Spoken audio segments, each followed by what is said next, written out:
Au nom du Père et du Fils et du Saint-Esprit. Amen. Mon Seigneur et mon Dieu, je crois fermement que tu es ici, que tu me vois, que tu m'entends. Je t'adore avec profonde révérence. Je te demande le pardon de mes péchés et la grâce de faire avec profit ce moment d'oraison. Ma mère Marie Immaculée, Saint Joseph, mon Père et Seigneur, mon ange gardien, intercédez pour moi. Par ce temps de pandémie, nous sommes tous aux aguets parce que nous ne voulons pas contracter la maladie. Nous nous protégeons alors avec masque, gel hydroalcoolique, distanciation physique, on ne se donne plus la main, etc. Mais on dirait parfois que la maladie semble nous faire un clin d'œil et joue au cache-cache avec nous. Lorsque nous pensons qu'elle va disparaître, elle réapparaît dans un coin sous une forme inconnue. Et de nouveau, le cycle recommence. Et alors, cette maladie nous fait nous demander d'où nous viendra le salut. Seigneur, précisément, nous allons méditer sur ça aujourd'hui. Réfléchir avec toi et parler avec toi sur ce thème, Jésus médecin. Jésus, mon médecin. Seigneur, dans la vie spirituelle, il y a aussi des petites pandémies et de pas si petites. Il n'y a qu'à écouter les informations. Il n'y a qu'à suivre les médias pour s'en rendre compte. Seigneur, parfois, les symptômes de ces maladies ne sont pas si visibles que ça. Mais toi, tu les vois. Et dans ta miséricorde, tu es venu à notre aide comme médecin divin pour nous guérir, car tu aimes notre joie, tu aimes notre épanouissement, tu aimes nous voir contents. Or, précisément, la maladie s'oppose à notre joie et à notre épanouissement. Voyez donc que la mission du Seigneur est très liée à l'éradication de tout ce qui s'oppose au bonheur et à la joie de l'homme. L'évangile du jour résume ainsi l'activité de Jésus en Galilée. Jésus parcourait la Galilée. Il enseignait dans leur synagogue, proclamait l'évangile du royaume, guérissait toute maladie et toute infirmité dans le peuple. Voilà comment le Seigneur, qui est venu apporter la joie, la répand. Il enseignait, il apportait la bonne nouvelle aux gens. Il guérissait toute maladie et toute infirmité dans le peuple. Le Verbe incarné nous apporte la guérison d'une pandémie récurrente et non moins dangereuse qui se nomme le péché et dont tout homme, toute femme est plus ou moins atteint et a besoin d'être libéré par l'unique sauveur de l'humanité. Souvenons-nous de ces rappels de Saint Paul qui dit « Mes frères, souvenez-vous, Jésus, il est mort pour nos péchés. »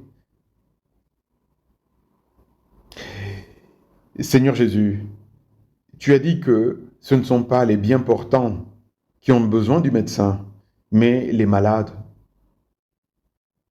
Et puisque tu es sauveur de tout être humain, je dois alors reconnaître que tu es venu précisément pour moi personnellement. Oui Seigneur, tu es venu pour me guérir de ma grande propension à me laisser attirer par le péché, porteur de mort spirituelle. Tu es venu pour mon bonheur. Tu es venu me donner ta propre vie. Tu es venu m'introduire dans ta joie, en me donnant la grâce, ta propre vie. Tout homme, pour peu qu'il se connaisse, fait l'expérience quotidienne de cette fragilité innée de notre condition. Il suffit de s'observer un tout petit peu attentivement. Et on arrivera à la même conclusion que Saint Paul qui disait « Le bien que je veux faire, je ne le fais pas. Mais le mal que je ne veux pas faire, je le fais. Malheureux homme que je suis, s'exclamait-il, qui me délivrera de ce corps de mort ?»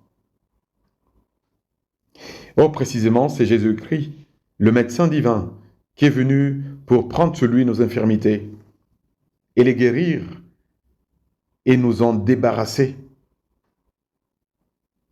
Oh Jésus, comme tu es bon d'être venu pour moi. Merci Seigneur, car même si, en regardant en moi ou tout autour de moi, je constate que le mal abonde, que le péché abonde, et avec Saint Paul, je dois reconnaître que là où le mal abonde, ta grâce, ta force surabonde, et que par ta passion, par ta mort et ta résurrection, les mystères rédempteurs, tu as vaincu pour moi déjà le péché.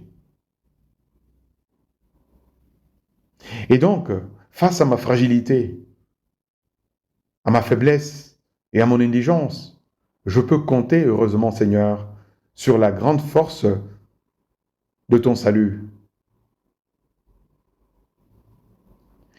Certes, Jésus a déjà vaincu, mais je dois aussi vaincre, en un sens, en lui. C'est-à-dire, le Seigneur ne veut pas que je sois comme un assistant passif à mon propre salut, à ma propre guérison. Le Seigneur veut que, puisqu'il m'a créé libre, que je participe en un sens, avec générosité, à mon propre bien-être, à ma joie. Ma participation à ma propre guérison consiste à m'approcher avec foi des armes de la victoire, en langage chrétien, et à les endosser. Et quelles sont ces armes-là? C'est la prière confiante qui doit être présente dans la vie chrétienne. La prière confiante et le recours habituel au sacrement. Voici ce que dit à ce propos le catéchisme de l'Église catholique. Souvent Jésus demande aux malades de croire. Il se sert de signes pour guérir. Les malades cherchent à le toucher, car une force sortait de lui et les guérissait tous. Ainsi, dans les sacrements, le Christ continue à nous toucher pour nous guérir. Ainsi finit cette citation du catéchisme. Seigneur Jésus, je crois, mais viens en aide à mon peu de foi. Exprimons alors, à notre tour, notre foi en recourant de manière habituelle au sacrement, à la prière confiante et au sacrement, où le médecin divin vient nous apporter la guérison. Vous voyez, la condition est toute simple, cela. Comme un malade qui sait, je dois prendre tel ou tel médicament le matin et le soir. Et qui, puisqu'il veut la santé, ne néglige pas ce moyen. Ne négligeons pas la prière confiante habituelle pour exprimer nos besoins au Seigneur, pour lui demander son aide.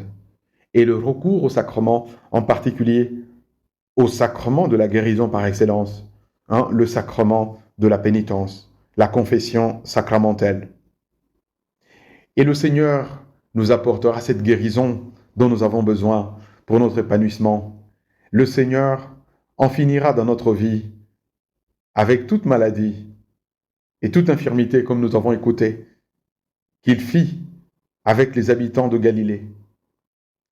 Parce que, face à Jésus, aucune maladie, aucune pandémie ne tient. Je te remercie, mon Dieu, des bonnes résolutions, des actes d'amour et des inspirations que tu m'as communiquées dans cette méditation. Je te demande de m'aider à les mettre en pratique. Ma Mère Immaculée, Saint Joseph, mon Père et Seigneur, mon ange gardien, intercédez pour moi